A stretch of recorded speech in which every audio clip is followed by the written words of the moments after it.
Hello, and welcome to The Art of Being Selfish. I'm Dr. Sims, a licensed psychologist, and on this channel, I discuss ways that you can take care of yourself or be selfish so that you feel nourished and filled enough to take care of others. Now, while we will be discussing topics related to mental health on this channel, this is not a substitute for therapy. So hey y'all, welcome back. We are going to be continuing in our series for this month, our series around loving yourself in a 1 Corinthians kind of way. Last week we talked about forgiving yourself, not keeping a record of wrongdoing against yourself, as well as being kind and being patient or showing compassion to yourself. And one of the things that I heard in a sermon after I finished recording last week was that there's a difference between punishment and discipline. And I know last week we talked about punishing yourself for things, and the way that this pastor defined punishment was a penalty for something that you did in the past coming from a place of anger, and discipline was defined as training or preparation for something in the future that is done out of love. So like I said last week, I don't want you to not feel like you can make changes in your life or do things differently. I want you to come from a place of discipline where you are training and preparing yourself for the future, but all of those behaviors and all of that motivation is coming from a place of love, which is what we're talking about right now. So this week, I want to focus specifically on the part of 1 Corinthians 13 that talks about love not envying and love not boasting. And depending on what translation you're looking at it in, it kind of gives you a bunch of different things. So some versions say love does not want what it does not have. Love is not proud or boastful. Love does not have a swelled head. So lots of different things. Love is not puffed up. So lots of different ways to define that. But one of the things that what I want us to focus on today is being confident, being assured, but also simultaneously being content and being humble. I think that confidence is something that we struggle with, particularly as women, because we're often considered to be arrogant or conceited or cocky if we're being confident. But I do think that there is a value in having a level of confidence. So the definition of confidence essentially says having a reassurance or a appreciation of one's own abilities or one's own qualities.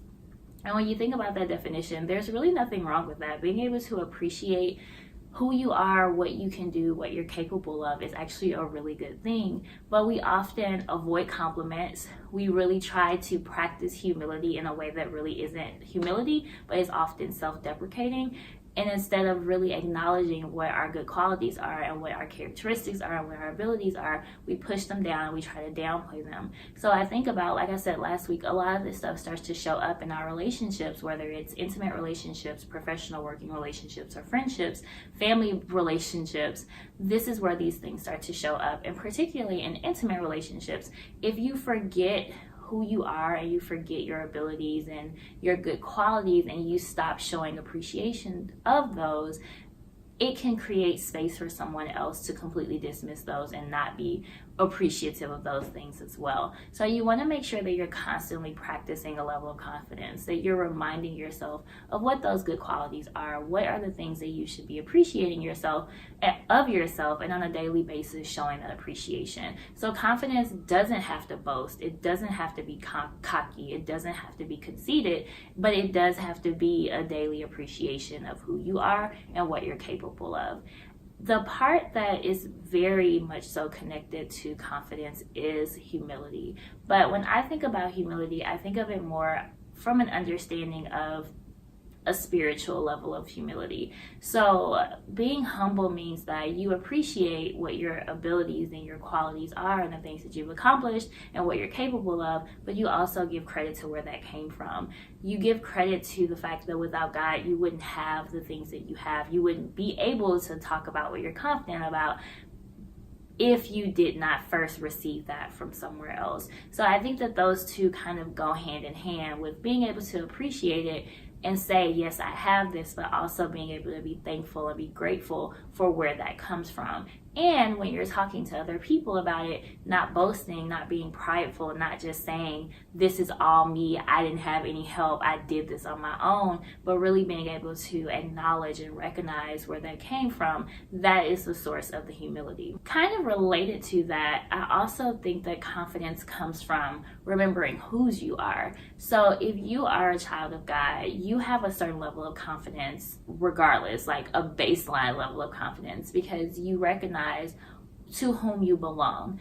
Hubby and I were reading a devotional one time that talked about your spouse, recognizing your spouse as a child of God and just what that means. So what resonated with me so much in that is I typically tend to take care of other people's things and other people a lot more than I take care of my other things, and previously more than I take care of myself. And I think that a lot of us kind of operate in that space where I will take better care of you before I even think about taking as good a care of myself. And it resonated so true, because I do think that if we looked at other people as children of God, we would treat them very differently.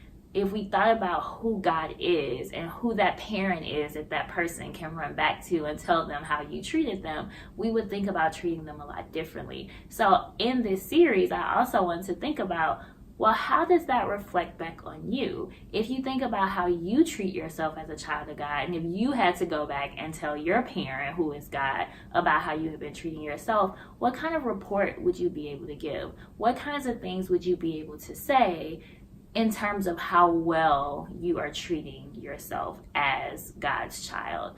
I think that if we really took a moment back to reflect on what that actually means, what it means for us to take care of other things that belong to someone else, which we typically tend to do a better job of taking care of than if it belonged to us, how would that change your relationship with yourself? If you really identify with being a child of God and being able to say, this is who I belong to, how different would your confidence be? Would you really be able to put yourself down just out on a whim anytime someone compliments you? Think about the last time you got a compliment. Think about the last time someone said something good about you. Did you try to like minimize it and say, oh no, it was this, that, and the other, it really isn't that big a deal, it was nothing? Or do you actually say, yes, thank you, I did X, Y, and Z, I appreciate that, and I could not have done it if God had not blessed me in X, Y, and Z way? That is showing confidence while also showing humility and giving credit where credit is due.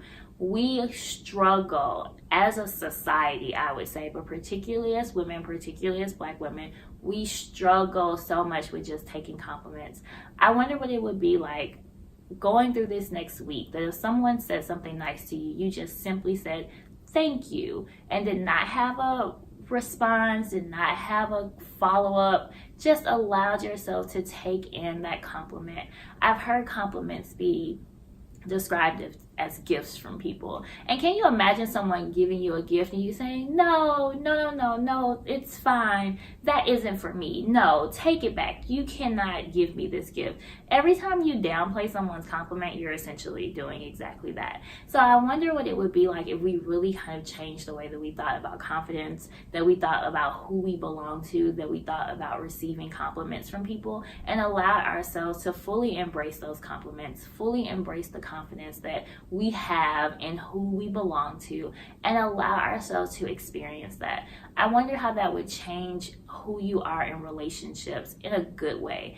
I wonder if that would let you really value yourself and really learn what it means to have value, and really learn what it means to be worthy and to have a certain level of worth. If we really took in what we know about ourselves and what we appreciate about ourselves, what we know about ourselves in connection to God, and then what other people tell us and how other people respond to us. Now, the other side of that, when we're thinking about people's responses and how people give us feedback, we have to make sure that in our confidence, we don't allow people to tear us down. So there is a level of you being self-deprecating and tearing yourself down, but sometimes we're in relationships with people who also tend to tear us down. They say mean things to us, they don't talk kind to us, they're not patient with us, and the feedback that they give is often harsh or demeaning and completely contradictory to everything that you might think about yourself. I value people giving feedback. I value you taking feedback from people, but I also value you making sure that the feedback that you're getting is in line with what you know to be about yourself. So if someone gives you feedback about who you are or a way that you interact and the way that you behave, and it is completely like left field, you never heard anyone say this about you, and they say it from a place of anger, or they say it from a place of being inconsiderate, or they're being ridiculed, or they're being hurtful or harmful, I would really question whether or not that feedback is something that is helpful, and I would really question whether or not that person has your best interest at heart. There are ways to give feedback. There are ways that people can come to you and say certain things to you that are genuine and out of a place of love and out of a place of caring for you and caring about the relationship, that is completely different from someone tearing you down. If it is someone's intention to tear you down, that is not the kind of person that you need to be in your life. And being able to have a level of confidence that says, I know who I am, I know the behaviors that I engage in, and I know what I'm willing to allow from other people. Being able to be that confident also allows you to remove people out of your life, distance yourself from people, create certain boundaries around relationships that do not allow for people to tear you down. So hear me when I say, I'm not saying that you can't take feedback from other people. I'm not saying that it's not helpful to hear what other people have to say to you. What I am saying is pay very close attention to how that is communicated and who the people are that are telling you these things. If people are aggressive and people are hurtful and people are trying intentionally to be mean to you, those are not the people that you want to take that feedback in and internalize. Coming from a place of love and respect and honor of your relationship, that is a level of feedback that you might want to consider and think about how that can be applied to your life. But you can't differentiate between those two things if you aren't first appreciating your own abilities and your own qualities and having that confidence within yourself, having that assuredness within yourself. And then the last thing that I want to just really quickly touch on is the part about love does not want what other people have. Love does not covet. Love is not envious. Love is not jealous. So yes, there is a large part of being confident and not being jealous about other people and not envying other people. But I think that contentment is also a really big part of that. So a few weeks ago, I talked about following your dreams and staying in your own lane and not comparing yourself to other people. So I'm going to reiterate that here in talking about loving yourself. You want to be content with what you have and who you are as a person, whether that is that you are single and you want to be married, whether that is you are middle class and you want to be upper class, whether that is poor and you want to be rich, whether that is you are not a mother and you want to be a mother, like whatever that is, make sure that you are content with where you are right now. It's okay to want other things. It's okay to think about wanting something that somebody does have, like in all of those examples that I just gave. Yes, there is someone who is going to be the opposite of whatever it is that you're wanting. The difference is when you start being jealous and being envious of a specific person or a specific group of people because they have something that you don't have. You do not want to compare yourself in that way. Have dreams, have visions, have goals for your life, but the moment that you start to get green with envy, the moment that you start to get angry or hurt because someone else has something that you don't have, that is when you have moved out of love and you've moved into a place of hate, or you've moved into a place of not liking yourself or not being happy with yourself, and that is when that shift starts to happen. So you want to make sure that you're constantly focusing on contentment, and there are a bunch of scriptures in the Bible that talk about contentment, so I would definitely encourage you to memorize a few of those. But you also want to focus on being grateful. And I think that I want to talk a lot more this year about being grateful and being thankful, because that is the key to being content. Be grateful for what you have today. Be thankful for every aspect of your life that exists today in this present moment, because that is all that you have. You don't have the future right now. You have goals for the future, you have dreams for the future, but you don't have the future right now. The only thing that you do have is what you're operating with today. So be grateful for it. Why not be grateful for it? Why not be thankful for it? The way that you get more and the way that you get the things that you want, if that is in the will of God for your life, is that you be thankful for the things that you have right now. So practice on a daily basis. Practice contentment. Practice meditating on contentment. Practice being thankful. Practice saying thank you for this. Thank you for X, Y, and Z. Whatever it is that you want God to move in, whatever it is that you want more of in your life, be thankful for what you have right now and watch and see if that more and that abundance doesn't come in those areas of your life. So that's it for this week. Loving yourself in a 1 Corinthians kind of way not only means being forgiving of yourself and not holding any records of wrongdoing, being patient with